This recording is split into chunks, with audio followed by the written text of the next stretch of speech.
നമസ്കാരം. ജനചിന്ത ന്യൂസിലേക്ക് ഏവർക്കും സ്വാഗതം. നമസ്കാരം.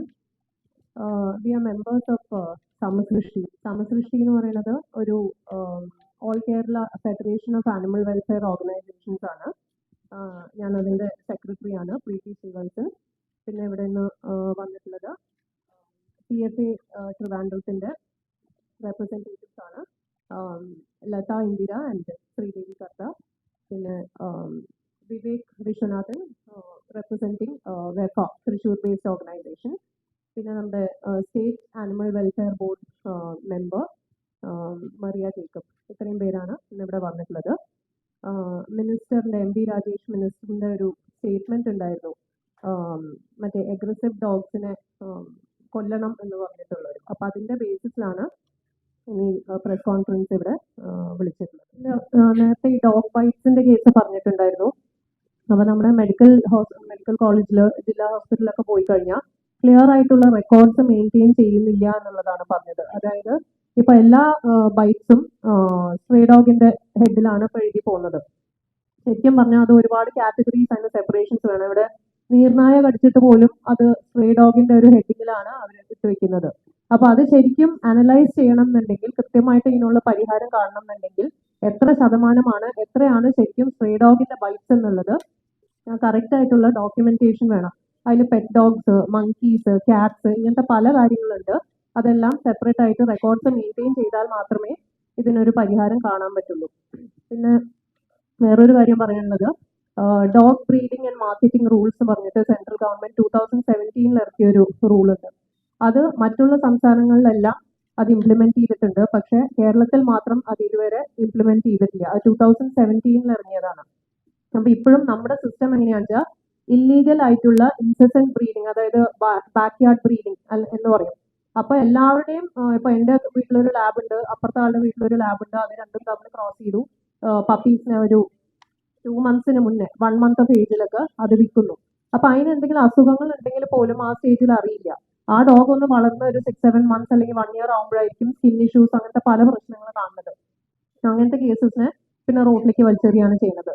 അപ്പോൾ ഒരിക്കലും നമുക്ക് സ്ട്രേ ഡോഗ് പോപ്പുലേഷൻ കൺട്രോൾ ചെയ്യാൻ ബുദ്ധിമുട്ടാവും. കാരണം ഇത്രയും ഡോഗ്സ്, ഇപ്പോൾ ഞങ്ങളുടെ സംഘടന തന്നെ ഒരു 5 yearsന്റെ ഉള്ളിൽ റെക്കോർഡ്സ് ഉണ്ട് നമ്മുടെ കയ്യിൽ. 450 അബാൻഡൻ ബ്രീഡ് ഡോഗ്സ് ആണ് റോഡിൽ. അതായത് ഞങ്ങൾ എടുത്തിട്ടുള്ളത് മാത്രം, ഞങ്ങൾ എടുക്കാത്ത ഒരുപാട് കേസസ്, നമ്മുടെ ഷെൽട്ടറിൽ സ്പേസ് ഇല്ലാത്ത കാരണം എടുക്കാൻ പറ്റാത്ത ഒരുപാട് കേസസ് വേറെ ഉണ്ട്. പക്ഷെ ഞങ്ങൾ മാത്രം റെസ്ക്യൂ ചെയ്തിട്ടുള്ളതാണ് ഈ 450 ഡോഗ്സ്. അബാൻഡൻ ബ്രീഡ് ഡോഗ്സ് മാത്രമാണ് പറയുന്നത്. അപ്പോൾ ഒരു ഡോഗ് ബൈറ്റ് ഇൻസിഡന്റ് നടക്കുന്ന സമയത്ത് മാത്രം ഗവൺമെന്റ് ചാടിക്കേറി ഡോഗ്സിനെ കൊല്ലണം എന്ന് പറയുന്നത് ശരിക്കും പറഞ്ഞാൽ ജനങ്ങളുടെ കണ്ണിൽ പൊടിയിടുന്ന ഒരു കാര്യമാണ്. കാരണം നമ്മുടെ മന്ത്രിമാര് നമുക്ക് വേണ്ടി സംസാരിക്കുന്നു എന്നുള്ളൊരു തെറ്റായ ധാരണ ജനങ്ങൾക്ക് ഉണ്ടാക്കി കൊടുക്കുകയാണ് ചെയ്യുന്നത്. ഇത് കറക്റ്റ് ആയിട്ടുള്ള രീതിയിൽ അത് ടാക്കിൾ ചെയ്യണം എന്നുണ്ടെങ്കിൽ, ഈ നേരത്തെ പറഞ്ഞ നമ്മൾ ഈ ABC ഡോഗ് റൂൾസ് ഒക്കെ ഫോം ചെയ്യുന്നതിന് മുന്നേ 1960 മുതൽക്ക് ചെന്നൈയിലൊക്കെ ഒരുപാട് ഇങ്ങനെ ഗ്യാസ് വെച്ചിട്ടും അങ്ങനെ പല രീതിയിൽ അവർ സ്ട്രേ ഡോഗ്സിനെ കൊന്ന് ഇല്ലാണ്ടാക്കാൻ ശ്രമിച്ചിട്ടുണ്ട്. അതൊന്നും പ്രാക്ടിക്കൽ അല്ല എന്നുള്ളത് കണ്ട് മനസ്സിലാക്കിയിട്ടാണ് പിന്നെ ഈ ABC ഡോഗ് റൂൾസിലേക്കൊക്കെ എത്തിയത്. അപ്പോൾ ഇത് പല സ്ഥലത്തും ട്രൈഡ് ആൻഡ് ടെസ്റ്റഡ് ആയിട്ടുള്ള കാര്യങ്ങളാണ്.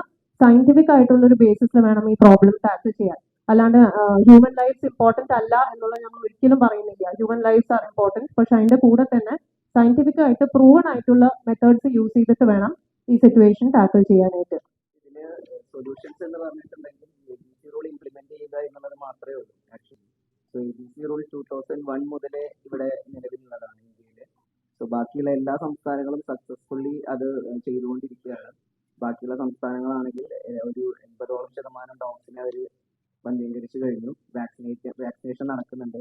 കേരളത്തിൽ മാത്രമാണ് ഈ ഒരു വന്ധ്യീകരണവും വാക്സിനേഷനും പ്രോപ്പറായിട്ട് നടക്കാത്തത് എന്നുള്ളതാണ് ഇതിന്റെ ബേസിക് റീസൺ.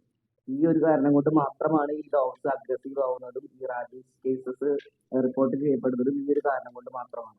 അത് ഈ ABC റൂൾ 2001 ഇംപ്ലിമെന്റ് ചെയ്തതിന് ശേഷം കേരളത്തിൽ ഒരു 2016 ശേഷമൊക്കെയാണ് ABC ചെയ്യാൻ സ്റ്റാർട്ട് ചെയ്യുന്നതിനെ പറ്റി ആലോചിച്ചിട്ടുണ്ടായിരുന്നത്. അതുവരെ ഇവിടെ ഡോഗ്സിനെ എല്ലാം റാൻഡംലി ക്യാച്ച് ചെയ്ത് കൊല്ലുകയായിരുന്നു. അപ്പോൾ അതൊരു സൊല്യൂഷൻ അല്ല എന്ന് കണ്ടെത്തിയത് കൊണ്ടാണ് 2001 ABC റൂൾ ഇംപ്ലിമെന്റ് ചെയ്തത് തന്നെ. അപ്പോൾ ഈ 2001 ഇംപ്ലിമെന്റ് ചെയ്ത റൂള് 2025 ആയിട്ടും കേരളം പോലുള്ള ഒരു സംസ്ഥാനത്ത് ഇതുവരെ ഇംപ്ലിമെന്റ് ചെയ്തിട്ടില്ല എന്നുള്ളതാണ് ഈ ഒരു കേസിന്റെ റൂട്ട് കോസ്.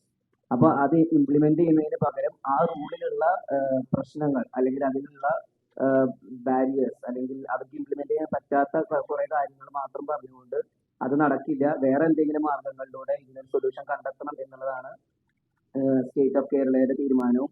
അതുപോലെ ഇന്ത്യൻ വെറ്റിനറി അസോസിയേഷൻ ആണെങ്കിലും എല്ലാവരും അത് തന്നെയാണ് പറഞ്ഞുകൊണ്ടിരിക്കുന്നത്. അതായത് ഓൾറെഡി ഇംപ്ലിമെന്റ് ചെയ്തിട്ടുള്ള റൂള് ഇവിടെ ഇംപ്ലിമെന്റ് ചെയ്യാതെ അതിലുള്ള പോരായ്മകൾ തന്നെ ചൂണ്ടിക്കാട്ടുന്നത് 2000 ABC ചെയ്തിട്ടുള്ള ഡോക്ടേഴ്സിന് മാത്രമേ ചെയ്യാൻ പറ്റുള്ളൂ എന്നുള്ളത് റൂളിലുണ്ട്. അപ്പൊ കേരളം അപ്രോച്ച് ചെയ്തതിന്റെ ഭാഗമായിട്ട് അത് 500 ആയി കുറച്ചു എന്നുള്ളതാണ് നമ്മളുടെ അറിവ്. പക്ഷെ മിനിസ്റ്റർ ഇപ്പോഴും പറഞ്ഞുകൊണ്ടിരിക്കുന്നത് ഇളവ് കൊടുത്തിട്ടില്ല എന്നുള്ളതാണ്. ഇനിയിപ്പോ അങ്ങനെയാണെങ്കിൽ കൂടെ 5 years അതെ അതെ അപ്പൊ അതുകൊണ്ട് അത് മാത്രം ആണ് അതിലുള്ള ഒരു പോരായ്മ അവർ പറഞ്ഞത്. പിന്നെ ജനങ്ങളുടെ പിന്തുണ ഇല്ല എന്ന് പറയുന്നു. ഇപ്പൊ ഞങ്ങൾ ഈ ഓർഗനൈസേഷൻസിന് എല്ലാവർക്കും തന്നെ ഒരു ആനിമൽ ഷെൽട്ടർ സ്വന്തമായിട്ടുണ്ട്. അതായത് ഞങ്ങളുടെ ഷെൽട്ടറിനാണെങ്കിൽ 160 ഡോഗ്സ് ഉണ്ട്, PFAയുടെ ഷെൽട്ടറിനാണെങ്കിൽ 250 ഡോഗ്സും 50 കാറ്റ്സും പശുക്കളും എല്ലാതും ഉണ്ട്. അപ്പൊ ഞങ്ങളും ഷെൽട്ടർ റൺ ചെയ്യുന്നത് കേരളത്തിൽ തന്നെയാണ്. അതിൽ കേരള സംസ്ഥാനത്തിന്റെ ഒരു എതിർപ്പും അതുപോലെ അവരുടെ തദ്ദേശ സ്ഥാപനങ്ങളുടെ ഒരു എതിർപ്പും അവരുടെ പ്രശ്നങ്ങളും ഒഴിച്ചു നിർത്തി കഴിഞ്ഞാൽ ഷെൽട്ടർ എല്ലാം നല്ല രീതിയിൽ തന്നെയാണ് പോയിക്കൊണ്ടിരിക്കുന്നത്. ഇപ്പൊ ഇതിനൊരു NOC വേണം എന്നുള്ളത് മാത്രമാണ് സ്റ്റേറ്റിൽ ചെയ്യാൻ പറ്റാവുന്ന ഏറ്റവും വലിയ സഹായം. ആ NOC പോലും നിഷേധിച്ചുകൊണ്ട് ഇപ്പൊ ഞങ്ങളുടെ ഷെൽട്ടറിനെ പറ്റി പറയുകയാണെങ്കിൽ അവിടെ NOC അവർ ഗ്രാന്റ് ചെയ്തത് വിഡ്രോ ചെയ്തു ഒരു സ്ഥലത്ത്. അവിടെ അതൊരു ജനവാസ മേഖലയുടെ കുറച്ചടുത്തായിരുന്നു. അപ്പൊ അതുകൊണ്ട് ഞങ്ങൾ എന്ത് ചെയ്തു, അതിനെ ഒരു വനപ്രദേശത്തിനോട് അടുത്ത് മാറ്റി ആ ഷെൽട്ടറിനെ. എന്നിട്ടും NOC നിഷേധിക്കുകയാണ് ചെയ്തത്. വന്യജീവികൾക്ക് പ്രശ്നം ഉണ്ടാകും എന്നുള്ള ഒരു കാരണം കാണിച്ച് NOC നിഷേധിച്ച് ഞങ്ങൾ ഹൈക്കോടതിയിൽ പോയിട്ടാണ് പിന്നെ ഇപ്പൊ ഞങ്ങൾ റൺ ചെയ്തുകൊണ്ടിരിക്കുന്നത്. അപ്പോ ഇവിടെയുള്ള ഷെൽട്ടറുകളെ ഉപയോഗപ്പെടുത്താതെ അതെല്ലാം ഏതൊക്കെ രീതിയിൽ എന്താ പറയുന്നത് ആളുകളെ സംഘം ചേർത്തുകൊണ്ട് അവിടെ പ്രക്ഷോഭങ്ങൾ സംഘടിപ്പിക്കുന്നത് എല്ലാം ഞാൻ പറയുകയാണെങ്കിൽ അതിന്റെ ജനപ്രതിനിധികളുടെ പ്രശ്നമാണ്. ജനപ്രതിനിധികളാണ് ആളുകൾ ഇങ്ങനെ എതിരാവാനായിട്ടുള്ള കാരണം. ഇപ്പൊ ഞങ്ങൾ വേറെ പല പഞ്ചായത്തുകളിലും ഇതിന്റെ ഭാഗമായിട്ട് ഷെൽട്ടറിന്റെ സ്ഥലമായിട്ടാണെങ്കിലും വാക്സിനേഷന്റെ കാര്യമാണെങ്കിൽ നമ്മൾ പോവുകയാണെങ്കിൽ അവരെല്ലാം പറയുന്നത് ഞങ്ങളുടെ പഞ്ചായത്തിൽ ഷെൽട്ടർ വേണ്ട, ഞങ്ങളുടെ പഞ്ചായത്തിൽ ABC ചെയ്യേണ്ട, ഞങ്ങൾ വാക്സിനേഷൻ ചെയ്യുന്നുണ്ട്, അത് മതി. ആ വാക്സിനേഷൻ തന്നെ എല്ലാവരും ശരിക്കും ചെയ്യുന്നില്ല. ഒരു വാക്സിനേഷൻ എന്ന് പറഞ്ഞാൽ 5-10 ദിവസം ചെയ്തു കഴിഞ്ഞാൽ ആ ഒരു പഞ്ചായത്തിലെ ഡോഗ്സിനെ മുഴുവൻ കിട്ടില്ല. ഒരു പഞ്ചായത്തിൽ മിനിമം ഒരു 200-250 ഡോഗ്സ് ഉണ്ടെങ്കിൽ അതിനെ ക്യാച്ച് ചെയ്യണമെങ്കിൽ തന്നെ 1-2 മാസം അതിന്റെ പിന്നാലെ നടന്ന് ഐഡന്റിഫൈ ചെയ്തിട്ട് വേണം അത് ചെയ്യാനായിട്ട്. പക്ഷെ ഇവിടെ എന്താന്ന് വെച്ചിട്ടുണ്ടെങ്കിൽ ആനിമൽ വെൽഫെയർ ഓർഗനൈസേഷനുകളെ ഹെൽപ്പ് ഒന്നും എടുക്കാതെ അവർ റാൻഡമിലി എവിടെന്നെങ്കിലും കുറച്ച് ഡോഗ് ക്യാച്ചേഴ്സിനെ കൊണ്ടുവന്ന് റാൻഡമായി റോഡുകളിലൂടെ പോകുമ്പോൾ സൈലന്റ് ആയി കിടക്കുന്ന പാവം ഡോഗ്സിനെ മാത്രമാണ് ഇവർക്ക് വന്ധ്യീകരണം ചെയ്യാനും വാക്സിനേറ്റ് ചെയ്യാനും കിട്ടുന്നത്. ബാക്കിയുള്ള ഡോഗ്സ് എല്ലാം അവരുടെ കയ്യിൽ നിന്ന് രക്ഷപ്പെടുകയാണ്. അതിനെ പിടിക്കാനായിട്ടോ അല്ലെങ്കിൽ ഐഡന്റിഫൈ ചെയ്യാനായിട്ടുള്ള ഒരു മാർഗം ഇവരുടെ കയ്യിലില്ല. അപ്പൊ അതുകൊണ്ട് ഈ അഗ്രസീവ് എന്ന് പറയപ്പെടുന്ന ഡോഗ്സിനെ ഇവർക്ക് വാക്സിനേറ്റ് ചെയ്യാനോ വന്ധീകരിക്കാനോ കിട്ടുന്നില്ല. അവരങ്ങനെ ഫെറൽ ഡോഗ്സ് ആയിട്ട് നടക്കുകയാണ്. അപ്പൊ അതിനൊന്ന് ഡൊമസ്റ്റിക്കേറ്റ് ചെയ്യാനോ അല്ലെങ്കിൽ അതിനൊന്ന് ഫ്രണ്ട്ലി ആക്കാനോ ആയിട്ടുള്ള ശ്രമം സർക്കാരിന്റെ ഭാഗത്തുനിന്ന് ഉണ്ടാകുന്നില്ല. എങ്ങനെയാണ് ഡോഗ്സിനെ ഡൊമസ്റ്റിക്കേറ്റ് ചെയ്യാൻ ഫ്രണ്ട്ലി ആക്കുക വെച്ചിട്ടുണ്ടെങ്കിൽ ഭക്ഷണം കൊടുത്തുകൊണ്ടാണ്. അപ്പൊ ഈ ABC റൂൾ പ്രകാരം ഫീഡിംഗ് പോയിന്റ്സ് ഓരോ ജനവാസ മേഖലയിൽ നിന്ന് കുറച്ച് മാറി അതിന് ഫീസിബിൾ ആയിട്ടുള്ള സ്ഥലങ്ങളിൽ ഫീഡിംഗ് ലൊക്കേഷൻസ് വേണമെന്നുണ്ട്. ആ ഫീഡിംഗ് ലൊക്കേഷൻസിൽ ഫീഡ് ചെയ്ത് കഴിഞ്ഞാൽ 1-2 ആഴ്ച ഫീഡ് ചെയ്ത് കഴിഞ്ഞാൽ ആ ഡോഗ്സ് എല്ലാം അവിടേക്ക് ആ ഭക്ഷണം കൊടുക്കുന്ന സമയത്ത് വരും, ഭക്ഷണം കഴിച്ചു കഴിഞ്ഞാൽ പോകും. അപ്പൊ ആ സമയത്ത് നമുക്ക് എന്ത് ചെയ്യാൻ പറ്റും, ഡോഗ്സിനെ ഐഡന്റിഫൈ ചെയ്ത് ആ ഏരിയ കോൺസെൻട്രേറ്റ് ചെയ്തുകൊണ്ട് അവിടെ അവരെ വന്ധ്യീകരണം ചെയ്യാനും വാക്സിനേഷൻ ചെയ്യാൻ സാധിക്കും. അപ്പൊ ഫീഡ് ചെയ്യുന്ന ആളുകൾ നേരിടുന്ന പ്രശ്നം എന്ന് പറഞ്ഞിട്ടുണ്ടെങ്കിൽ മർദ്ദനാണ്. ഇപ്പൊ നമ്മളുടെ എല്ലാ വളണ്ടിയേഴ്സും ഫീഡ് ചെയ്യുന്ന സ്ഥലങ്ങളിൽ പഞ്ചായത്ത് മെമ്പർമാരുടെ നേതൃത്വത്തിൽ സംഘം ചേർന്ന് വന്ന് നഞ്ചക്ക് കൊണ്ട് ഇടിക്കുക, അതുപോലെ പല രീതിയിലുള്ള ആക്രമണങ്ങളാണ് ഉണ്ടാകുന്നത്. ഫീഡ് ചെയ്യുന്നതിന് വേസ്റ്റ് ഡിസ്പോസൽ ആയിട്ടാണ് ഇവർ കണക്കാക്കുന്നത്. ഇപ്പൊ ഇറച്ചി വേവിച്ച് ചോറിൽ മിക്സ് ചെയ്ത് കൊടുക്കുന്നതിനെ അറവ് മാലിന്യം നിക്ഷേപിക്കുന്നു എന്ന് പറഞ്ഞ് FIR ഇടുക, അതുപോലെ തന്നെ 25,000 രൂപ ഫൈൻ, 10,000 രൂപ ഫൈൻ, അങ്ങനെ പല രീതിയിലുള്ള ടോർച്ചറുകളാണ് ആനിമൽ വെൽഫെയർ ആക്ടിവിസ്റ്റുകളാണെങ്കിലും ഫീഡേഴ്സ് ആണെങ്കിലും അനുഭവിക്കേണ്ടി വരുന്നത്. അപ്പൊ ആ ഒരു രീതിയിലുള്ള ഒരു പ്രതികളെ കാണുന്ന പോലെ കാണാതെ നമ്മളെ കൊണ്ട് മാത്രമേ ആനിമൽ വെൽഫെയർ വർക്കേഴ്സിനെ കൊണ്ട് മാത്രമേ ഇതിനൊരു സൊല്യൂഷൻ കണ്ടെത്താൻ പറ്റുള്ളൂ. എല്ലാ സംസ്ഥാനങ്ങളിലാണെങ്കിലും ആനിമൽ വെൽഫെയർ ഓർഗനൈസേഷൻസിന്റെ അണ്ടറിലാണ് ഈ ABC സെന്റേഴ്സ് എല്ലാം റൺ ചെയ്തുകൊണ്ടിരിക്കുന്നത്. അല്ലാതെ സ്റ്റേറ്റ് തന്നെയല്ല. സ്റ്റേറ്റിന് ഒറ്റയ്ക്ക് ഒരിക്കലും ചെയ്യാൻ പറ്റില്ല. അതിനുള്ള എക്സ്പെർട്ടൈസ് സ്റ്റേറ്റിനോ അല്ലെങ്കിൽ ആനിമൽ ഹസ്ബൻഡറിയുടെ ആളുകൾക്ക് ഉണ്ടെന്ന് ഞങ്ങൾക്ക് തോന്നുന്നില്ല. ഞങ്ങൾക്ക് കുറച്ചും കൂടെ സ്റ്റേറ്റിനെ സഹായിക്കാൻ പറ്റും. ഞങ്ങളുടെ സഹായം എടുക്കാതെ നമ്മളെപ്പോലുള്ള ആളുകൾ AC കാറുകളിൽ സഞ്ചരിച്ചുകൊണ്ട് തെരുവ് നായ സ്നേഹം പറയുകയാണെന്നാണ് പറയുന്നത്. പക്ഷെ ഞങ്ങൾ അങ്ങനെയല്ല. ഞങ്ങൾ എല്ലാവരും ഫീൽഡിൽ ഇറങ്ങി തന്നെയാണ് വർക്ക് ചെയ്യുന്നത്. ഞങ്ങൾ ഫീൽഡിൽ തന്നെയാണ് നായകളെ നോക്കുന്നത്. ഞങ്ങൾ ഫീൽഡിൽ തന്നെയാണ് നായകളെ റെസ്ക്യൂ ചെയ്ത് ഞങ്ങളുടെ ഷെൽട്ടറിൽ റീഹാബിലിറ്റേറ്റ് ചെയ്യുന്നത്. എല്ലാ ഫീൽഡിൽ തന്നെയാണ് വർക്ക് ചെയ്യുന്നത്. അപ്പൊ ഈ ഒരു പ്രസ്താവന തന്നെ ശരിയല്ല. മെയിനായിട്ട് നമ്മൾ പലപ്പോഴും ഈ ABC റൂൾസ് ഇംപ്ലിമെന്റ് ചെയ്യുന്നതിനെ കുറിച്ച് സംസാരിക്കുമ്പോൾ പൊതുവായിട്ട് ഉയരുന്ന ഒരു ചോദ്യം, ഇപ്പം ഇന്നലെ മന്ത്രിയും ചോദിച്ചു, ABC ചെയ്താൽ കടി കുറയുമോ? ഒരു ക്വസ്റ്റ്യൻ ആയിട്ടാണ് ചോദിക്കുന്നത്. സത്യം പറഞ്ഞാൽ വളരെ പരിഹാസ്യമാണ് അങ്ങനെ ഒരു ചോദ്യം വരുന്നത് തന്നെ. കാര്യം എന്താണ് ABC എന്നുള്ളത് മനസ്സിലാക്കാത്തതുകൊണ്ടാണ്. One of the main reason അത് എന്തുകൊണ്ട് എന്താണ് ABC എന്ന് മനസ്സിലായിട്ടില്ല എന്നുള്ളത് തന്നെ ഇതിന്റെ വ്യക്തമായിട്ടുള്ള ഒരു ഉദാഹരണമാണ് മന്ത്രി പറയുന്നത്. ABC സർജറി ചെയ്യുന്ന മുറിയിൽ AC വേണം എന്നുള്ളതാണ് അപ്രായോഗികമായി അദ്ദേഹം കണ്ടിരിക്കുന്ന ഒരു മേജർ ആയിട്ടുള്ള ഒരു ഐറ്റം. ആദ്യം അദ്ദേഹം പറയുന്ന അതാണ്, ഈ സർജറി ചെയ്യുന്ന മുറിയിൽ AC വേണം. ഈ സർജറി ചെയ്യുന്ന മുറിയിൽ AC വേണം എന്നുള്ളത് പറയുമ്പോൾ തന്നെ അദ്ദേഹം ഈ ചെറിയൊരു ചിരിയോടെയാണ് പറയുന്നത്. ബിക്കോസ് അദ്ദേഹത്തിന്റെ വിചാരം AC മുറി പട്ടിക്കാണെന്നാണ്. പട്ടിക്കല്ല AC മുറി. ഒരു എക്സ്പേർട്ട് ആയിട്ടുള്ള ഒരു ഡോക്ടർക്ക് ഒരു ദിവസം 20ഓളം സ്റ്റെറിലൈസേഷൻ ചെയ്യാൻ പറ്റും. ന്യൂട്രിയും സ്പേയും ഉൾപ്പെടെ 20ഓളം. അപ്പം ഞങ്ങൾ ചോദിക്കുന്നത്, ഒരു സർജിക്കൽ പ്രൊസീജിയർ ആണ്. എനിക്ക് എന്താണ് ചെയ്യുന്നത്? ഗർഭാശയം എടുത്തു മാറ്റുകയാണ്, ടെസ്റ്റിക്കിൾസ് എടുത്തു മാറ്റുകയാണ് ചെയ്യുന്നത്. അപ്പൊ ഇതൊരു വളരെ കോംപ്ലിക്കേറ്റഡ് ആയിട്ടുള്ള ഒരു സർജറിയാണ്. അതിന് ഒരു അണുവിമുക്തമായിട്ടുള്ള ഒരു സ്ഥലം വേണം. ഒരു ദിവസം 20ഓളം സ്റ്റെറിലൈസേഷൻ ചെയ്യുന്ന ഒരു ഡോക്ടർക്ക് ഒരു കൺഡ്യൂസീവ് ആയിട്ടുള്ള ഒരു അറ്റ്മോസ്ഫിയറിൽ നിന്നിട്ട് മാത്രമേ സർജറി ചെയ്യാൻ പറ്റൂ. നമ്മൾ ആരെങ്കിലും ഒരു ഗൈനക്കോളജിസ്റ്റ് ഹിസ്റ്ററോക്ടമി ചെയ്യുന്ന ഒരു ഡോക്ടറോട് പറയുമോ, നിങ്ങൾക്ക് എതിരാണ് സർജറി റൂം, നിങ്ങൾക്ക് എതിരാണ് AC എന്ന് ചോദിക്കുമോ? എന്തുകൊണ്ടാണ്? അപ്പൊ നമ്മൾ എന്താണ് ഈ വെറ്റിനറിയൻസിനെ രണ്ടാം തരം പൗരന്മാരായിട്ടാണോ പറയുന്നത്? അവർ ഡോക്ടേഴ്സ് അല്ലേ? അവർ വലിയ സർവീസ് അല്ലേ ചെയ്യുന്നത്? അവര് എന്താണ് എനിക്ക് അസുഖം എന്ന് പറയാൻ വയ്യാത്തൊരു ജീവിയുടെ അസുഖം ഊഹിച്ച് ജോലി ചെയ്യുന്ന ആൾക്കാരാണ്. കുറച്ചുകൂടി സാധാരണ മനുഷ്യരുടെ ഡോക്ടേഴ്സിനെക്കാളും കുറച്ചുകൂടി എക്സ്പെർട്ടീസ് കൂടുതൽ വേണ്ട ആൾക്കാരാണ്. ഒന്ന്. അപ്പം ആദ്യം മന്ത്രി മനസ്സിലാക്കേണ്ടത്, ഇത് പട്ടിക്കല്ല AC മുറി, ഇതൊരു സർജിക്കൽ പ്രൊസീജിയറിന്റെ ഭാഗമായിട്ട് ഈ ലോകത്ത് എല്ലായിടത്തും ഒരു സർജറി സ്പേസിന് ഒരു AC ഉണ്ടായിരിക്കും. അപ്പൊ അതൊരു അപ്രായോഗികതയായിട്ട് പറയാൻ പാടില്ല. രണ്ടാമത്തെ കാര്യം, പുള്ളി പറയുന്ന പരിചയസമ്പന്നരായിട്ടുള്ള ഡോക്ടേഴ്സ് വേണം. 7 വർഷം പരിചയസമ്പന്നരായ ഡോക്ടേഴ്സ് വേണം.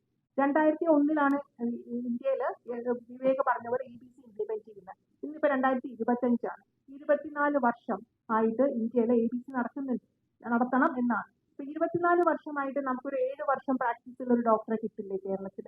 അപ്പൊ അതിന്റെ അർത്ഥം എന്താണ്? കേരളത്തിൽ ABC പ്രിവലന്റ് അല്ല, ABC ചെയ്തിട്ടില്ല, എക്സ്പെർട്ടീസ് ഇല്ല, ഉള്ള ഡോക്ടേഴ്സ് ഇല്ല എന്നാണ് മന്ത്രി പറഞ്ഞത്. ഞങ്ങളുടെ എല്ലാം ക്ഷേത്രത്തിൽ ABC ചെയ്യുന്നുണ്ട്, ഞങ്ങൾക്ക് സർജൻസിനെ കിട്ടുന്നുണ്ട്, ഞങ്ങൾക്ക് ABC തന്നെ ചെയ്ത് ശീലിച്ചിട്ടുള്ള ആ കോഴ്സ് കംപ്ലീറ്റ് ചെയ്തിട്ടുള്ള ഡോക്ടേഴ്സിനെ ഞങ്ങൾക്ക് കിട്ടുന്നുണ്ടല്ലോ. ഇപ്പോഴും ഉണ്ട് ഞങ്ങളുടെ ക്ഷേത്രത്തിലെ ഡോക്ടർ. മൂന്നാമത്തെ കാര്യം അദ്ദേഹം പറയുന്നത്, ഈ നായയെ നമ്മൾ സർജറി ചെയ്ത് കഴിഞ്ഞ് പിടിച്ചെടുത്ത് കൊണ്ടുവിടണം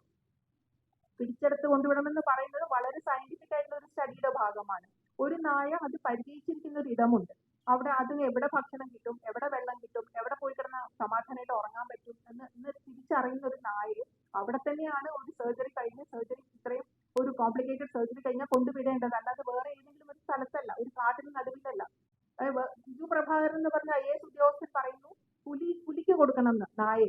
സത്യം പറഞ്ഞാൽ ഞങ്ങൾക്ക് ചോദിക്കാനുള്ള കാര്യം, ഇദ്ദേഹം SSLC എങ്കിലും പാസ്സായിട്ടുണ്ടോ എന്നുള്ളതാണ്. ഒരു IAS ഉദ്യോഗസ്ഥനാണ്. അത് വേറൊരു കാര്യം, 2017 ഇദ്ദേഹം പറഞ്ഞൊരു സ്റ്റേറ്റ്മെന്റ് ഉണ്ട്.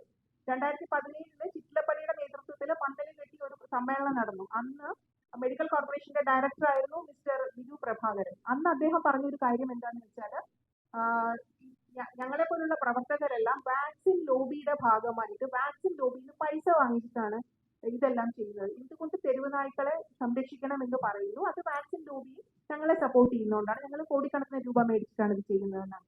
ഞാൻ ചോദിക്കുന്നത്, മെഡിക്കൽ കോർപ്പറേഷന്റെ ഡയറക്ടർ ആണെങ്കിൽ അദ്ദേഹത്തിന്റെ കയ്യിൽ എവിഡൻസ് കാണുമല്ലോ. അന്ന് ഞങ്ങൾ 2017 ചലഞ്ച് ചെയ്തതാണ്, എന്തെങ്കിലും ഒരു കടലാസ് കഷ്ണമെങ്കിലും സാർ ഒന്ന് കാണിക്കും, ഞങ്ങളുടെ ഏതെങ്കിലും സ്ഥാപനമോ ഏതെങ്കിലും വ്യക്തികളോ ഏതെങ്കിലും തരത്തിൽ ഇത്തരത്തിലുള്ള എന്തെങ്കിലും കാശ് കൈപ്പറ്റിയതാണോ ഇതിനെ പ്രൊമോട്ട് ചെയ്യുന്നത് എന്നുള്ള തെളിവ് ഉള്ളത് കൊണ്ടാണല്ലോ ഒരു പബ്ലിക് പ്ലാറ്റ്ഫോമിൽ ഒരു IAS ഉദ്യോഗസ്ഥൻ നിന്ന് സംസാരിക്കുന്നത്. എന്തുകൊണ്ടാണ് അദ്ദേഹം അത് ചെയ്യാത്ത? ഒരു ലോക്കൽ പോലീസ് സ്റ്റേഷനിലെങ്കിലും ഒരു പരാതി കൊടുത്തിട്ടില്ല. വീണ്ടും അദ്ദേഹം അത് റിപ്പീറ്റ് ചെയ്യുകയാണ്, വളരെ ഇറസ്പോൺസിബിൾ ആയിട്ട്. മാത്രമല്ല അദ്ദേഹം പറയുന്ന പുലിക്ക് കൊടുക്കണം എന്നാണ്. ഇതൊരു ഡൊമസ്റ്റിക്കേറ്റഡ് ആയിട്ടുള്ള ഒരു കമ്പാനിയൻ ആനിമൽ ആണ്. നമ്മുടെ കൂടെ നമ്മൾ ഗുഹാമനുഷ്യരായിരുന്നു. 25 ലക്ഷം വർഷം മുൻപ് നമ്മൾ ഗുഹയിൽ നിന്നിറങ്ങി നമ്മൾ ഈ അർബൻ ലാൻഡ്സ്കേപ്പിലേക്ക് കൃഷിക്കാരായിട്ടും പിന്നീട് നാഗരികരായിട്ടും മാറിയപ്പോൾ നമ്മുടെ കൂടെ വരാൻ മാത്രം വിശുദ്ധം കാണിച്ചൊരു ജീവിയാണ് ഈ നായ. നമ്മൾ ഇന്ന് ചുറ്റുപാടും കാണുന്നത് മണ്ടൻ ജീവിയാണ്. അല്ലെങ്കിൽ നമ്മളെയൊക്കെ വിശ്വസിക്കുമോ? ഇപ്പൊ നമ്മൾ പറയുന്ന അവരെ കൊല്ലണം എന്നാണ്. ഈ പാവം പിടിച്ച ജീവികൾക്ക് നമ്മൾ കൊടുക്കുന്ന ഭക്ഷണവും നമ്മൾ കൊടുക്കുന്ന വെള്ളവുമേ ഉള്ളൂ. അവരാരും ഫെറൽ ഡോഗ്സ് അല്ല. ഈ ഫെറൽ എന്ന് പറയുന്നത്, ഇവര് പറയുന്നതൊക്കെ ഫെറൽ ആണെന്നാണ്. എന്താണ് ഫെറൽ എന്നറിയോ? ഫെറൽ എന്ന് പറയുന്ന ഒരു ആനിമലിനെ നമ്മൾ ഇതുവരെ കണ്ടിട്ടില്ല. അർബൻ ലാൻഡ്സ്കേപ്പിൽ ഒരാളും കാണാത്ത ഒരു ജീവിയാണ് ഫെറൽ.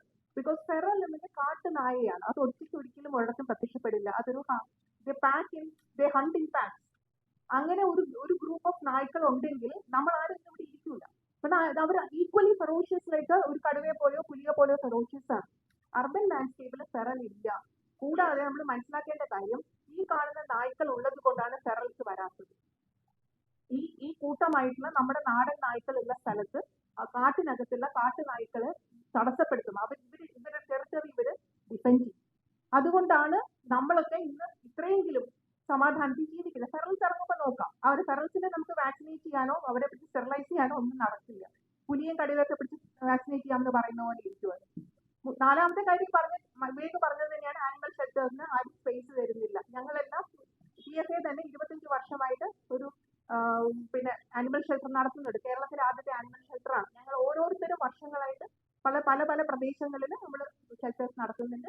സംഘടനകൾ അല്ലാതെ വ്യക്തികൾ നടത്തുന്നുണ്ട്. ഗവൺമെന്റിന് മാത്രം സ്പേസ് കിട്ടുന്നില്ല എന്ന് പറയുന്നത് എന്താ അതിന്റെ അർത്ഥം? അവർക്ക് അതിന്റെ ഉത്തരവാദിത്വം എടുക്കാൻ താല്പര്യമില്ല. ഇപ്പൊ ഒരു രോഗത്തിന് ചികിത്സയുണ്ട്. ഇപ്പൊ എനിക്കൊരു രോഗമുണ്ട്, ഞാൻ ഡോക്ടറെ അടുത്ത് പോയി പറഞ്ഞെങ്കിൽ രോഗമുണ്ട്, ആ രോഗത്തിനൊരു ചികിത്സയുണ്ട്. ഡോക്ടർ പറയാണ് ചികിത്സിക്കൊന്നും വേണ്ട, കുറെ കാശാവും, അതിന് പകരം നിങ്ങളെ തട്ടിക്കളയും, അതായിരിക്കും ചികിത്സ എന്ന് പറയുന്ന പോലെ ഇവര് പറയുന്നത്. ഇതൊന്നും ചെയ്യാൻ വയ്യ, ഇതൊക്കെ ഭയങ്കര അപ്രായോഗികമാണ്, ഇതൊക്കെ ഭയങ്കര ബുദ്ധിമുട്ടാണ്. ഇത് ഏറ്റവും എളുപ്പം കൊല്ലുക എന്നുള്ളതാണ്. ഈ അപകടകാരികളായ നായ്ക്കളെ കൊല്ലുക. എന്താണ് ഈ അപകടകാരി?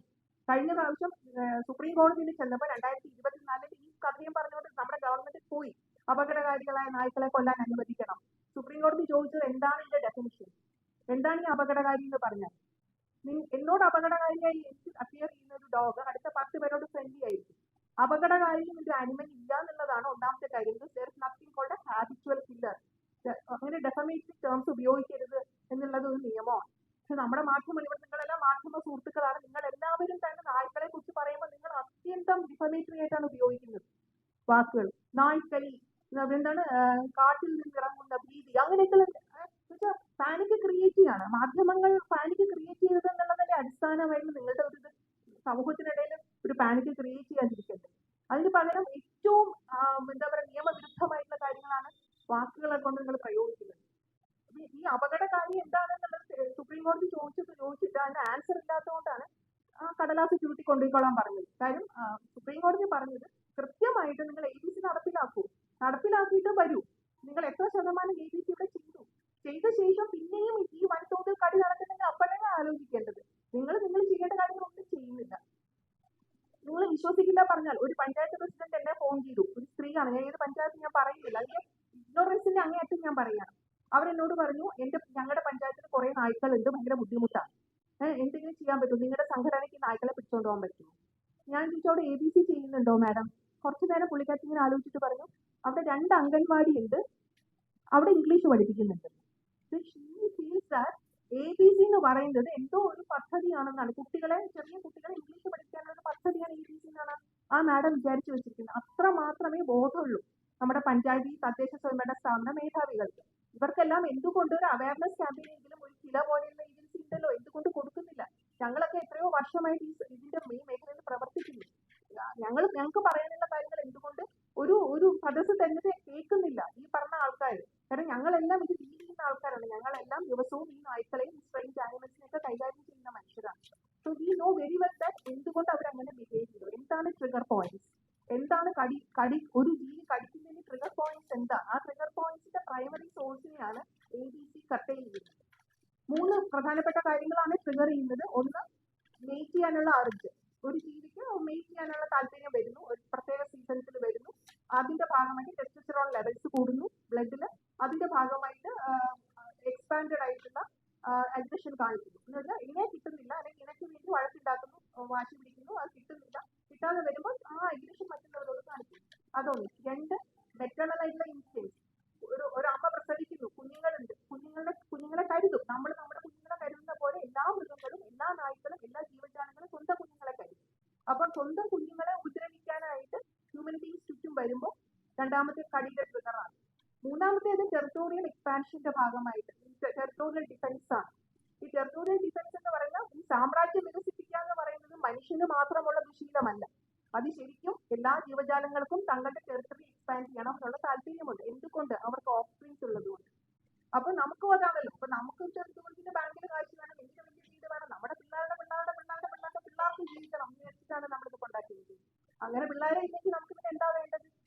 ആഹാരം വേണം, എവിടെയെങ്കിലും കിടന്ന് ഉറങ്ങണം, വലിയ അനായാസമായിട്ടൊന്ന് മരിക്കണം. ഇത്രയേ ഉള്ളൂ എ ബി സി ചെയ്ത ഒരു ജീവിക്ക്. എ ബി സി ചെയ്ത ഒരു ജീവിക്ക് കുഞ്ഞുങ്ങൾ ഉണ്ടാവില്ല. സ്വാഭാവികമായിട്ട് മെയ്റ്റ് ചെയ്യാനുള്ള എർജ് ഉണ്ടാവില്ല. സ്വാഭാവികമായിട്ട് ടെസ്റ്റോസ്റ്റെറോൺ ലെവൽസ് ഇല്ലാതിരിക്കുമ്പോൾ അഗ്രഷൻ കുറയും. കുഞ്ഞുങ്ങളില്ലാത്തത് കൊണ്ട് തന്നെ നിങ്ങളുടെ മെറ്റേണൽ ഇൻസ്റ്റിങ്ക്റ്റിന്റെ ഭാഗമായിട്ടുള്ള അഗ്രഷൻ കുറയുന്നു. കുഞ്ഞുങ്ങളില്ലാത്തത് കൊണ്ട് തന്നെ ടെറിട്ടോറിയൽ എക്സ്പാൻഷന്റെ ആവശ്യമില്ല. അതുകൊണ്ടാണ് എ ബി സി ആണ് ഇതിന്റെ സൊല്യൂഷൻ എന്ന് പറയുന്നത്. കൊന്നിട്ട് ഒന്നും നേടാൻ പോകുന്നില്ല. കാരണം കൊന്നിട്ട് നേടുമായിരുന്നെങ്കിൽ മൊറോക്കോയിലും ടർക്കിയിലും എല്ലാം വലിയ തോതിൽ സ്ലോട്ടർ തന്നെ നടന്നതാണ് ഈ പാവം പിടിച്ച ജീവികളെ. ഇപ്പൊ അവിടെ ഏറ്റവും കൂടുതൽ ട്രേഡ് ഓഫ് ഉള്ള സ്ഥലം മൊറോക്കോയും ടർക്കിയുമാണ്. സോ ഒരു സൊല്യൂഷൻ ഇങ്ങനല്ല കണ്ടുപിടിക്കേണ്ടത്. ഒരു ജീവിയുടെ വംശനാശം വരുത്തുക എന്നുള്ളത്, പ്രത്യേകിച്ച് നമ്മുടെ കമ്പാനിയൻ ആനിമൽ ആയിട്ടുള്ള ഒരു ഡോഗിന്റെ, ഒരു ഡോഗിനെ വളർത്തിയിരിക്കുന്ന ഏതൊരാൾക്കും അറിയാം ഡോഗ് എന്താണെന്നുള്ളത്. One of your best companion. നിങ്ങളുടെ ഭർത്താവും നിങ്ങളുടെ അച്ഛനും അമ്മയും ഒന്നും അല്ല നിങ്ങളുടെ best companion. Anyone who has a dog knows എന്താണ് യഥാർത്ഥത്തിൽ ഡോഗ്. അതേ ഡോഗാണ് ഈ റോഡിൽ കിടക്കുന്നത്. നമ്മുടെ വീട്ടിൽ വളർത്തുന്ന പ്രത്യേക ഡോഗൊന്നും അല്ല, വഴി കിടക്കുന്നതെല്ലാം അതേ ഡോഗാണ്. അപ്പൊ ഇതിനെയൊക്കെ കൊന്നു തീർത്തിട്ട് നമ്മൾ സുഖമായിട്ടിരിക്കുന്നു വിചാരിക്കരുത്. കൊന്നു എന്ന് വിചാരിക്കുക. 3 ലക്ഷം ഡോഗ്സ് ആണ് ഇവിടെ ഉള്ളത്. കേരളത്തിലെ മുഴുവൻ ഡോഗ്സിനെയും നമുക്ക് കൊന്നു കളയാം.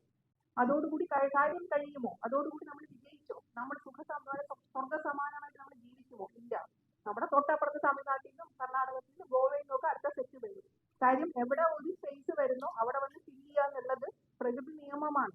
നമ്മൾ ഒരു വംശത്തെ മുഴുവൻ നശിപ്പിക്കാമെന്ന് പറയുമ്പോൾ നമ്മൾ പ്രകൃതിയെ തോൽപ്പിക്കാൻ ശ്രമിക്കുകയാണ്.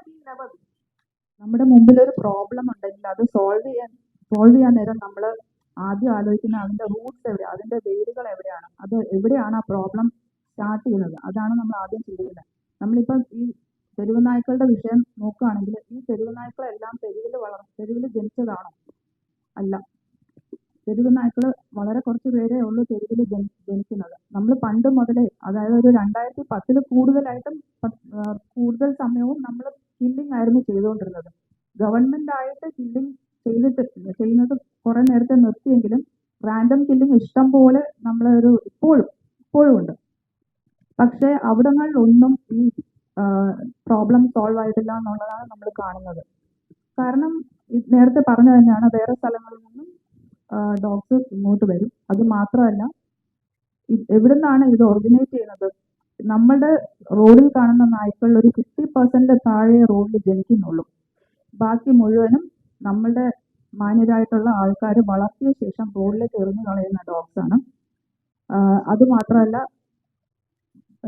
ഇവിടെ നല്ല തോതിൽ ബ്രീഡിങ് നടക്കുന്നുണ്ട്. അതായത് ബ്രീഡിങ് ഒരു ഇൻഡസ്ട്രിയാണ്. അപ്പം നമ്മളുടെ നായ്ക്കളെ നമ്മളുടെ ആ കാലാവസ്ഥയ്ക്ക് അനുയോജ്യരായിട്ടുള്ള, നമ്മൾ അധികം അസുഖങ്ങളൊന്നും വരാത്ത നമ്മളുടെ ബ്രീഡ്സിനെ നമുക്ക് വേണ്ട. അതിന് പകരം ഇവിടുന്നും നമ്മുടെ ക്ലൈമറ്റിനെ പിടിക്കാത്ത ഹസ്കി അതുപോലെയുള്ള നായ്ക്കളെ ധാരാളമായിട്ട് ഒരു കൺട്രോളും കൂടാതെ ഇമ്പോർട്ട് ചെയ്തിട്ട് അത് മുഴുവനും തീരെയും മനുഷ്യർക്ക് വളർത്താൻ അറിഞ്ഞുകൂടാത്ത ആൾക്കാരുടെ കയ്യിൽ അത് എത്തിച്ചേരുകയും അതിനെ കുറെ നാൾ വളർത്തിയ ശേഷം അവർ തെരുവിലേക്ക് എറിയുകയും ചെയ്യുന്നുണ്ട്. ഈ നമ്മുടെ കേരളത്തിലുള്ള ഏത് ഷെൽട്ടേഴ്സിൽ നോക്കിയാലും ഇതുപോലെയായിട്ടുള്ള എക്സ്പെൻസീവ് ബ്രീഡ് ഡോഗ്സ് ഇഷ്ടം പോലെ കാണും. കാരണം എന്ന് വെച്ചാൽ ഇത് റോഡിൽ പതിക്കുമ്പോൾ നമ്മളെയാണ് ആൾക്കാർ വിളിച്ച് പറയുന്നത്, നമ്മുടെ ഹെൽപ്പ് ലൈൻസിലാണ് ആൾക്കാർ വിളിച്ച് പറയുന്നത് ഇതുപോലെ ഒരു നായ അവിടെ റോഡിലുണ്ട്. അപ്പം നമുക്കിങ്ങനെ ബ്രീഡ് ഡോഗ്സ് ആണെങ്കിൽ നമുക്ക് തിരിച്ചറിയാൻ പറ്റും ഇത് ആരോ വളർത്തിയിട്ട് റോഡിൽ കളഞ്ഞാണ്. സാധാരണ നായ്ക്കളെ വളർത്തിയിട്ട് റോഡിൽ എറിയുമ്പോൾ അതിന്റെ ബോഡി ലാംഗ്വേജ് കൊണ്ട് മാത്രമേ നമുക്ക് അതിനെ തിരിച്ചറിയാൻ പറ്റൂ ആരോ വളർത്തിയതാണ്, അല്ലെങ്കിൽ കഴുത്തിലൊരു ബെൽറ്റ് കാണും. അങ്ങനെ ഒരുപാട് നായ്ക്കൾ റോഡിലേക്ക് തള്ളപ്പെടുന്നുണ്ട്. പിന്നെ പല മനുഷ്യരും വീട്ടിലുള്ള നായ്ക്കളെ തന്നെ റോഡിലേക്ക് തുറന്നു വരികയും അവരെ ഇഷ്ടംപോലെ ഓടാൻ അനുവദിക്കുകയും. നമ്മളുടെ ഒരു പെറ്റ് കൾച്ചർ എന്ന് പറഞ്ഞാൽ വളരെ മോശമാണ്. ഒരു നായ്ക്കൾക്കും വാക്സിനേഷൻ എടുക്കാറില്ല. തദ്ദേശ സ്വയംഭരണ സ്ഥാപനങ്ങൾ ഇത്രയൊക്കെ പറയുന്നു, അവർക്കൊരു ഡോർ ടു ഡോർ വാക്സിനേഷൻ എങ്കിലും നടത്താൻ ഇതുവരെയും ആയിട്ടില്ല. ഡോർ ടു ഡോർ വാക്സിനേഷൻ കൊണ്ട് മാത്രമേ നമ്മുടെ ആൾക്കാർ, ഒരു 3/4 ആൾക്കാരും ഈവൻ നല്ല ഡോഗ്സിനെ വളർത്തുന്നവർ പോലും സ്വയമേവ വന്ന് അവരവരുടെ ഡോഗ്സിനെ വാക്സിനേറ്റ് ചെയ്യുന്നില്ല. പിന്നെ നമുക്ക് ഈ കോവിഡ് സമയത്തുള്ള ബൈറ്റ് സ്റ്റാറ്റിസ്റ്റിക്സ് ഒന്ന് എടുത്ത് നോക്കുകയാണെങ്കിൽ നമുക്ക് കൃത്യമായിട്ട് മനസ്സിലാവും. കോവിഡ് പീരീഡിൽ ആളുകൾ റോഡിൽ ഉണ്ടായിരുന്നില്ല, വളരെ കുറവായിരുന്നു ആളുകൾ റോഡിലുണ്ടായിരുന്നത്. ആ സമയത്തുള്ള നമ്പർ ഓഫ് ബൈറ്റ്സും അതിന് മുമ്പും അതിന് ശേഷമുള്ള ബൈറ്റ്സും തമ്മിൽ വലിയ വ്യത്യാസമില്ല. അതെന്തുകൊണ്ടാണ് അങ്ങനെ? ആരെങ്കിലും ആലോചിച്ചിട്ടുണ്ടോ? അതിന്റെ കാരണം എന്ന് വെച്ചാൽ ഈ വൈറ്റ് പീസസ് എന്ന് പറഞ്ഞു വരുന്ന എല്ലാം ഡോഗ് ബൈറ്റ്സ് അല്ല, തെരുവുനായ കടി അല്ല. ആക്ച്വലി അത് അതിനകത്ത് നമ്മുടെ സ്റ്റാറ്റിസ്റ്റിക്സിനുള്ളിൽ നമ്മൾ ഈ തെരുവുനായ കടി എന്ന് പറയുന്നതിനകത്ത് പൂച്ച കടിച്ചതുണ്ട്, വേറെ പല മൃഗങ്ങളും കടിച്ചതുണ്ട്. അതുകൂടാതെ നമ്മളുടെ വീട്ടിൽ വളർത്തുന്ന നായ്ക്കളെ നമ്മൾ വാക്സിനേറ്റഡ് ആണെങ്കിലും അല്ലെങ്കിലും നമ്മൾ കടി കൊള്ളുമ്പോൾ നമ്മൾ വാക്സിനേഷൻ എടുക്കാനായിട്ട് പോകും എന്തായാലും. അപ്പൊ ഈ എവിടെ ആന്റിബയോട്ടിക് വാക്സിൻ ഉപയോഗിച്ചിട്ടുണ്ടോ അതെല്ലാം ഈ തെരുവുനായയുടെ പുറകിൽ വെച്ച് കിട്ടുകയാണ് പുറത്ത് വെച്ച് കിട്ടുകയാണ് ആക്ച്വലി തെരുവുനായ അല്ല കൾപ്രിറ്റ്, നമ്മുടെ ഡൊമസ്റ്റിക് അൺവാക്സിനേറ്റഡ് ഡോഗ്സ് വളരെ വലിയ ശതമാനത്തിൽ ഇതിന് ഉള്ള ഒരു കോസാണ്. അത് മാത്രമല്ല നമ്മളുടെ ഗവൺമെന്റിന് ഈ ഒരു ABC എന്ന് പറഞ്ഞ ഒരു സംഗതി ഇത്രയും വലിയൊരു പ്രശ്നമായിട്ട് അവർക്ക് തോന്നുന്നത് ഇതിനായിട്ട് വലിയ വലിയ പ്രോജക്ട്സ് ആവശ്യമാണോ, വലിയ വലിയ ഇൻഫ്രാസ്ട്രക്ചർ ആവശ്യമാണോ എന്നുള്ള ഒരു ചിന്ത കാരണമാണ്. ആക്ച്വലി ABC ചെയ്യാനായിട്ട് ഇത്രയും വലിയ ഇൻഫ്രാസ്ട്രക്ചറിന്റെ ഒന്നും ആവശ്യമില്ല, കാരണം ഇത് നമ്മൾ ചെയ്യുന്നതാണ്. നമ്മളുടെ ഇവിടെയുള്ള ഗവൺമെന്റ് പോളിക്ലിനിക്സ് അല്ലെങ്കിൽ വെറ്ററിനറി ഹോസ്പിറ്റൽസിന്റെ കൂടെ ഒരു 10 കെണലും ഒരു ചെറിയ നല്ല ഒരു സർജറി തിയേറ്ററും ഒരു പോസ്റ്റ് ഓപ്പറേറ്റീവ് റൂമും ഉണ്ടെങ്കിൽ ABC ചെയ്യാനുള്ള ഇൻഫ്രാസ്ട്രക്ചർ, പിന്നെ പിടിച്ചുകൊണ്ട് വരുന്ന വണ്ടികളൊക്കെ നമ്മളുടെ തദ്ദേശ സ്വയംഭരണ സ്ഥാപനങ്ങളിൽ ഇഷ്ടം പോലെയുണ്ട്. നമ്മുടെ ട്രിവാൻഡ്രം കോർപ്പറേഷനിലാണെങ്കിലും നമ്മൾ ABC HSI ചെയ്തുകൊണ്ടിരുന്നപ്പോൾ നേരത്തെ ഉണ്ടായിരുന്ന വാൻ അത് മോഡിഫൈ ചെയ്താണ് എടുത്തത്. ഇങ്ങനെയൊക്കെ നമുക്ക് വേണം എന്ന് വെച്ചാൽ ഇതൊക്കെ ചെയ്യാവുന്നതേ ഉള്ളൂ. പക്ഷെ എങ്ങനെയെങ്കിലും ഈ നിയമം മാറും, അപ്പോൾ ഇതൊന്നും ചെയ്യണ്ടല്ലോ എന്നുള്ള ഒരു ആറ്റിറ്റ്യൂഡാണെന്ന് തോന്നുന്നു ഈ ഗവൺമെന്റ് എടുക്കുന്നത്. അത് അത്ര ശരിയായിട്ടുള്ള ആറ്റിറ്റ്യൂഡല്ല. കാരണം അതായത് ഈ ആനിമൽ വെൽഫെയർ ഓർഗനൈസേഷൻസ് ഇതിൽ നമ്മൾ കോൺട്രിബ്യൂട്ട് ചെയ്യാതെ അല്ല നമ്മൾ ഈ സംസാരിക്കുന്നത്. ഇപ്പൊ PSA ആണെങ്കിലും വെൽഫെയർ ആണെങ്കിലും പോസ് ആണെങ്കിലും നമ്മളുടെ അഡോപ്ഷൻ ഡ്രൈവ്സ് ഉണ്ട്. ഈ റോഡിൽ കളയുന്ന പട്ടിക്കുഞ്ഞുങ്ങളെല്ലാം നമ്മളുടെ അടുത്താണ് മിക്കവാറും വരുന്നത്. നമുക്ക് ദിവസം ഒരു 15 to 20 കോൾസ് വരും. അതിൽ നമ്മൾ ഈ നമ്മുടെ സാധാരണ നായ്ക്കളുടെ കുഞ്ഞുങ്ങളെ നമ്മൾ മാക്സിമം അഡോപ്ഷൻ കൊടുക്കുന്നുണ്ട്. നമ്മുടെ അഡോപ്ഷൻ സ്റ്റാറ്റിസ്റ്റിക്സ് നോക്കുകയാണെങ്കിൽ നിങ്ങൾക്കറിയാം ഞങ്ങളിതിന് പ്രോപ്പറായിട്ട് റെക്കോർഡ്സ് മെയിൻറ്റെയിൻ ചെയ്യുന്നുണ്ട്. അതുപോലെ നമ്മൾ റേബീസ് ഐസൊലേഷൻ ഫെസിലിറ്റി പോലും നമ്മൾ പ്രൊവൈഡ് ചെയ്യുന്നുണ്ട്. അതായത് ബിഹേവിയറൽ ചേഞ്ചസ് കാണുന്ന നായ്ക്കളെ കൊണ്ടുവന്ന് പാർപ്പിച്ചിട്ട് അതിന് പേവിഷബാധ ഉണ്ടോ എന്ന് നോക്കി അവ മരിച്ചു പോവുകയാണെങ്കിൽ അതിന്റെ ടെസ്റ്റ് ചെയ്ത് റേബീസ് പോസിറ്റീവ് ആണെങ്കിൽ അതിന് ആർക്കെങ്കിലും കടി ചെയ്തിട്ടുണ്ടോ അല്ലെങ്കിൽ ഹാൻഡിൽ ചെയ്തിട്ടുണ്ടെങ്കിൽ നമ്മൾ അറിയിക്കുന്നത്. ഇതുപോലെയുള്ള ജോലികളെല്ലാം ചെയ്തുകൊണ്ടാണ് നമ്മൾ പറയുന്നത്. പക്ഷേ ഗവൺമെന്റിന് അതുപോലെ ഒരു സിസ്റ്റം എസ്റ്റാബ്ലിഷ് ചെയ്യാനും ഉള്ള ഒരു വിൽ പവർ ഇല്ല. വിൽ പവറിന്റെ ഒരു കുറവ് തന്നെയാണ് ഇത്. വിൽ പവർ ഇല്ല. നമ്മൾ സപ്പോർട്ട് ചെയ്യാൻ താല്പര്യമുള്ള ഓർഗനൈസേഷൻസിനെ ഒന്നും അവർ ഒരു വിധത്തിലും സപ്പോർട്ട് ചെയ്യുന്നില്ല. 1 രൂപയുടെ ആന്റിറേബീസ് വാക്സിൻ പോലും ഇതുവരെ ഓരോ ഓർഗനൈസേഷനും ഗവൺമെന്റിന്റെ കയ്യിൽ നിന്ന് കിട്ടിയിട്ടില്ല. അപ്പൊ ഇതൊക്കെ ശരിക്കും പറഞ്ഞാൽ ഒരു പ്രോപ്പർ സിസ്റ്റം എസ്റ്റാബ്ലിഷ് ചെയ്താൽ വളരെ ക്ലിയർ ആയിട്ട് പോകുന്ന ഒരു കാര്യമാണ്. പക്ഷെ അത് ഒരു വിൽ പവറിന്റെ ആബ്സെൻസ് ആണെന്നാണ് നമുക്ക് പറയാനുള്ളത്. സോറി, ഇന്ന് എൻ്റെ തൊണ്ട തീരെ വയ്യ, എന്നാൽ പോലും തെരുനായ്ക്ക് വേണ്ടി 2 വാക്ക് പറയാതെ പോയാൽ വലിയ കഷ്ടമായി പോകും. അതായത് ഞങ്ങളെല്ലാവരും ആനിമൽ സപ്പോർട്ടേഴ്സ് ആണ്. കാരണം ഞങ്ങൾക്ക് അങ്ങനെ ഒരു കമ്പാഷൻ ഞങ്ങൾക്ക് തോന്നുന്നുണ്ട്. എന്നാലൊട്ടും എല്ലാവരും സേഫ് ആയിട്ട് തന്നെ പോകണം. പക്ഷേ ഒരു ദയനീയമായ അവസ്ഥ എന്തെന്ന് വെച്ചാൽ കേരള സർക്കാർ എന്തായാലും ആനിമൽ വെൽഫെയറിന് വേണ്ടി, എസ്പെഷ്യലി സ്ട്രീറ്റ് ഡോഗ്സിന് വേണ്ടി കാശ് മുടക്കാൻ അവർക്ക് മടിയാണ്. എന്ന് വെച്ചാൽ ഫണ്ട്സ് കുറവാണ്, അങ്ങനെയാണെന്നൊക്കെ പറഞ്ഞു വെച്ചു. സോ സ്റ്റെറിലൈസേഷൻ അതിൻ്റെതായ രീതിക്ക് നീങ്ങുന്നേ. സ്റ്റെറിലൈസേഷൻ മാത്രമല്ല, അബാൻഡനിങ്. ആൾക്കാരിപ്പം ഒരാൾക്ക് വീട്ടിൽ ഒരു സാധാ ഇന്ത്യൻ ബ്രീഡ് ഡോഗ് ഉണ്ടെങ്കിൽ പോലും അത് എങ്ങാനും പ്രസവിച്ചാൽ അവരെന്താ ചെയ്യേണ്ടത്? അയ്യോ, ഫസ്റ്റ് ഓഫ് ഓൾ എങ്ങനെയെങ്കിലൊക്കെ വർദ്ധീകരണം ചെയ്യണം. പക്ഷെ അത് എല്ലാ ഡൊമസ്റ്റിക് ഡോഗ് ഓണേഴ്സ് അങ്ങനെ ഒന്നും ചെയ്യാറില്ല. അപ്പൊ എന്താ വേണ്ടിയത്? ആ പപ്പീസിനെ എങ്ങനെയെങ്കിലും അഡോപ്ഷന് കൊടുക്കുമോ, അല്ലെങ്കിൽ ആനിമൽ വെൽഫെയർ ഓർഗനൈസേഷൻസ് വിളിച്ച് ചോദിക്കുമോ എന്താ വേണ്ടേ, വീട്ടിലിങ്ങനെ കുറച്ച് പപ്പീസ് ആയിപ്പോയി, എന്താ വേണ്ടത്? അതും ആരും ചോദിക്കുന്നത് നേരെ കൊണ്ട് സ്ട്രീറ്റിൽ കൊണ്ടങ്ങ് ഡംപ് ചെയ്യും. ഡംപിങ് നമുക്ക് വലിയൊരു പ്രശ്നം തന്നെയാണ്. ആർക്കും മെനക്കെടാൻ വയ്യ. ഞാനിപ്പം ഡോഗ് ഓണേഴ്സിനെ പറ്റി പറയാണ്. ആർക്കും മെനക്കെടാൻ വയ്യ. കുറച്ച് പേരൊക്കെ ഞങ്ങളെ വിളിച്ച് ഞങ്ങൾക്കൊരു പപ്പി ഉണ്ട്, എന്താ വേണ്ടി? അപ്പം ഞങ്ങൾ എല്ലാ ശനിയും ഞായറും ശംഖുമുഖത്ത് ഒരു അഡോപ്ഷൻ പ്രോഗ്രാം ഇപ്പം 3 വർഷം കൊണ്ട് 3.5 വർഷം, ഓൾമോസ്റ്റ് 4 വർഷം ആകാൻ പോകുന്നു. എവറി സാറ്റർഡേ ആൻഡ് സൺഡേ, മഴ ഇല്ലെങ്കിൽ ഞങ്ങൾ അവിടെ ഉണ്ട്. വൈകുന്നേരം 4:30 മണി തൊട്ട് 9 മണി വരെ ഞങ്ങൾ ശംഖുമുഖത്ത് ആ പെയ്ഡ് പാർക്കിങ്ങിന്റെ ഗേറ്റിന്റെ വെളിയിൽ ഞങ്ങൾ തന്നെ ടേബിൾസും ചെയർസ് ഒക്കെ സെറ്റ് ചെയ്ത് കേജസ് ഒക്കെ വെച്ച് ആൾക്കാർ വീട്ടിൽ ഇതേപോലെ വീട്ടിന്റെ ഫ്രണ്ടിൽ കൊണ്ട് ആരെങ്കിലും ചാക്കിൽ കെട്ടിക്കള. പിന്നെ ഈ കളയുന്നത് സങ്കടം പിടിച്ചൊരു കാര്യമാണ്. കണ്ണ് തുറക്കുന്നതിന് മുൻപേ ജസ്റ്റ് കണ്ണ് തുറന്നതൊക്കെ ആയിട്ട് കൊണ്ടങ്ങ് ചാക്കിൽ കെട്ടി പ്ലാസ്റ്റിക് കവറിൽ കെട്ടിക്കളയും. ഇതെല്ലാം ചിലവര് നല്ല മനസ്സുള്ളവര് അതിനൊന്ന് നോക്കി ഒരു പരുവാക്കി ശംഖുമുഖത്ത് കൊണ്ടുവരും. അങ്ങനെ ഞങ്ങളിപ്പോ ഒരു ഈ പറഞ്ഞ 3-3.5 വർഷം കൊണ്ട് ക്ലോസ് ടു 500 പപ്പീസ് ആൻഡ് 386 കിറ്റൻസിന് നമുക്കിപ്പോൾ ആൾക്കാരുടെ കയ്യിലേൽപ്പിച്ചു. ഫോമൊക്കെ ഫിൽ ചെയ്ത് ചോദിക്കാനുള്ള ചോദ്യമൊക്കെ ചോദിച്ചു. അപ്പൊ ഇത്രയും PFA കാരണം സ്ട്രീറ്റിൽ നിന്ന് മാറി കിട്ടി. അല്ലെങ്കിൽ ഇതെല്ലാം പാവങ്ങൾ സ്ട്രീറ്റിൽ കിടന്ന് 100ഓളം പപ്പീസ് ഉണ്ടായി ഇരിക്കാനുള്ളതാണ്. സോ ഇതെല്ലാം ഞങ്ങൾ ചെയ്യുന്നുണ്ട്. ഞങ്ങളെ കൊണ്ട് കഴിയുന്നതെല്ലാം ഞങ്ങൾ ചെയ്യുന്നുണ്ട് ഈ ഒരു പ്രോബ്ലം സോൾവ് ആവാം. പിന്നെ ഒരു തെരുവ് നായയുടെ അടിസ്ഥാന പ്രശ്നം വിശപ്പാണ്, പച്ച വിശപ്പാണ്, അല്ലാതെ വേറെ ഒന്നുമല്ല. അതുകൊണ്ട് കമ്മ്യൂണിറ്റി ഫീഡിങ് ഇല്ല.